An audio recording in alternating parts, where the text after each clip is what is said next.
예, 손잡아 TV입니다. 동강과 서강이 만나 하나의 물줄기를 일군 한강. 대한민국 기적의 출발이 된 곳을 지키고 있는 용마루 느티나무. 11살의 왕위에 오른 세종의 손자 조선 6대 왕 단종. 단종과 같은 시대에 이 세상에 탄생한 용마루 느티나무. 비운의 단종도 포악했던 단종의 삼촌도 이미 이 세상을 떠났지만 나무의 어머니인 용마루 느티나무는 인간 세상의 아픈 사연을 품은 채 600년 동안 그 자리를 지키고 있습니다. 모진 인간 세상에 태어나 천륜의 아픔을 남긴 단종이지만 같은 시대의 수프 세상으로 탄생한 느티나무는 단종의 상처를 치유하기 위해 또 다른 편안한 세상으로 기꺼이 인도하려는 듯 레드카펫을 한 모습으로 용상 같은 높은 자리에서 천국에서 이루어진 듯한 멋진 왕국의 위상을 한껏 뽐내고 있습니다. 프랑스 나폴레옹 황제가 최초로 사용했다는 레드카펫, 최고의 귀빈 대우를 받는 기적의 나무를 만나봅니다. 손잡아 TV는 마음에 담아두어도 좋은 신비한 사연들을 선사합니다. 도움이 된다고 생각하시면 구독 체크, 좋아요 체크를 부탁드립니다. 이 느티나무는 영월군 영월읍 방절리 동강과 서강이 만나 하나의 강을 이루어 남쪽으로 흐르는 남한강 출발점에 서 있고, 우리가 가장 중시하는 것이 집이고 그 집의 가장 높은 곳 중앙에는 용이 쉬어 놀 수 있도록 한다는 의미의 형상이 있는데, 이것이 바로 용마루입니다. 용은 인간 세상의 최고 권위인 임금을 상징하고, 용마루는 신성함과 장수를 상징하는데, 이 엄청난 사연을 가지고 귀빈 대우를 받는 나무가 바로 영월 동서강 정원 청령포원 용마루 느티나무입니다. 제가 용마루 느티나무를 만나기 위해 이곳에 도착을 했습니다. 이번에 숲 탐사는 영월 평창 정선 울진 등지에서 1박 2일 동안 15개소의 소중한 사연을 가진 숲을 계획하고 출발했는데, 첫 번째 1일차 활동이 영월입니다. 여기가 동서강 정원 주차장 옆이에요. 용마루 느티나무까지 거리를 보니까 100m는 넘을 것 같습니다. 너무 멋지게 조성이 되어 있습니다. 이렇게 조성된 동서강 정원 규모가 15만 제곱미터라고 하는데, 넓은 부지의 한가운데 자리하고 있으면서 레드카펫을 깔아놓은 높은 곳에서 사람들의 지붕이 되고자 하는 용마루 느티나무입니다. 아마도 인류에서 최고의 귀한 예우를 받는 유일한 생명체가 아닌가 싶습니다.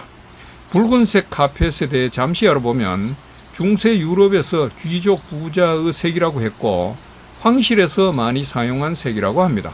실제 염색 공장에서도 비싸게 취급받는 색이 붉은색이라고 하네요. 붉은색 레드카펫이 처음 공식적으로 사용된 것은 1804년 프랑스 나폴레옹 1세가 황제 즉위 때 최고 권력과 최고 예우의 의미로 붉은색 카펫을 깔았다고 합니다.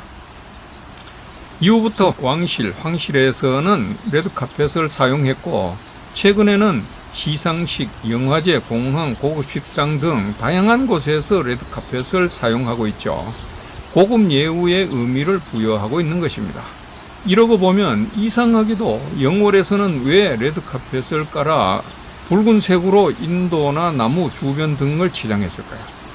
좀 특이하지 않습니까? 영월이 붉은색의 도시라서 그럴까요? 아마도 비운의 어린 왕 단종과 관련이 있어 보입니다.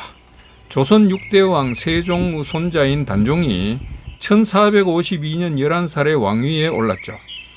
이후에 1455년 14살에 삼촌인 세조에 의해 왕위를 빼앗겼고, 1457년 6월 16살에 영월 청령포로 쫓겨 유배를 왔죠. 바로 4개월 뒤인 10월에 죽임을 당한 곳, 조선의 가장 비극적인 역사를 안고 있는 현장이 영월입니다. 반면에 영월이라는 의미는 편안함을 초월한다는 뜻을 가지고 있지 않습니까? 비록 단종이 영월에서 비극적인 아픔을 당했지만 영월 군민들의 노력으로 단종의 아픔을 씻어내고, 단종이 혹은 이 나라가 편안함보다 더 편안한 삶의 아름다움을 누릴 수 있도록 정성을 다하고자 하는 의미의 표시가 바로 레드카펫 연출이라고 생각합니다. 용마루 느티나무가 자리한 것을 보면 넓은 세상 한가운데 높이 우뚝 솟은 자리에 임금이 앉은 듯 용상의 의미를 부여한 것처럼 하고 있고, 그 용마루 느티나무 자리의 사방에는 붉은색의 매자나무 5만 그루를 심어서 기빈이나 왕 혹은 만인을 예우하는 것처럼 하고 있습니다. 결과적으로 용마루 느티나무는 귀한 생명체의 사연을 품고 있다는 것이고, 귀한 생명체가 영월에 있기 때문에 단종대왕을 의미하는 것은 아닌가 생각하게 됩니다.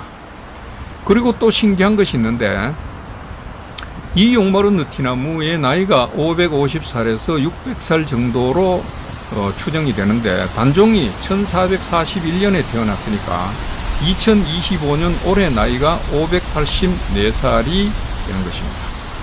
이상하게도 이 용마루 느티나무의 나이와 단종의 나이가 거의 같은 것입니다.